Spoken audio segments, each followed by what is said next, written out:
Hello dear students, कैसे हैं आप लोग। तो आ जाइए, आप सभी के सामने एक शानदार चक्रवृद्धि ब्याज का ट्रिक लेकर के आ चुके हैं आप सभी के सामने कि आपके सामने जो है मूलधन 10,000 रुपया दे रखा है, दर आपका 10% है। तो सवाल पूछा गया है कि तीसरे साल, तीनों साल नहीं, केवल तीसरे साल और दूसरे साल का चक्रवृद्धि ब्याज क्या होगा, केवल चौथे साल और तीसरे साल के चक्रवृद्धि ब्याज का अंतर क्या होगा, दोनों के साल के बीच का अंतर, यानी केवल तीसरा और केवल दूसरे साल का ब्याज निकालिए स्पेशल, और अंतर पूछा गया है। पता है कैसे करेंगे, कुछ नहीं करना है, जितना आपका मूलधन है वो लिख दीजिए। 10,000 है तो 10,000 लिख देंगे, कोई दिक्कत नहीं।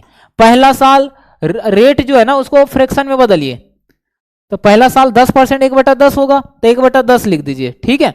उसके बाद 3 साल बोला गया, दोनों में बड़ा कौन है, बड़ा कौन है सर, 3 बड़ा है, तो इस चीज को 3 बार लिखेंगे। लेकिन इसके बाद जो है मिश्रधन के रूप में जाएगा। मिश्रधन मतलब क्या कि 10 रुपया अगर ब्याज लेते हैं तो 1 रुपया ब्याज होगा, यानी 11/10। इसके बाद तीसरे साल जैसी आ जाए तो इसी चीज को रिपीट कर देना है, फिर से पहले वाला।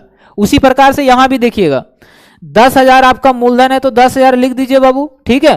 पहला साल 1/10 है ना, 1/10। दूसरा साल मिश्रधन के रूप में कितना, 11/10।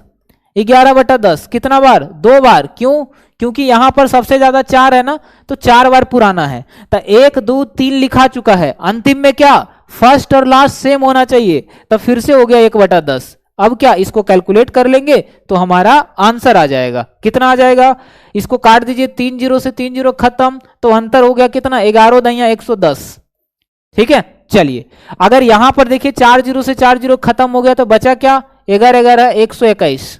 तो इस सवाल का आंसर क्या होगा, 110 और 121 हो जाएगा, है ना।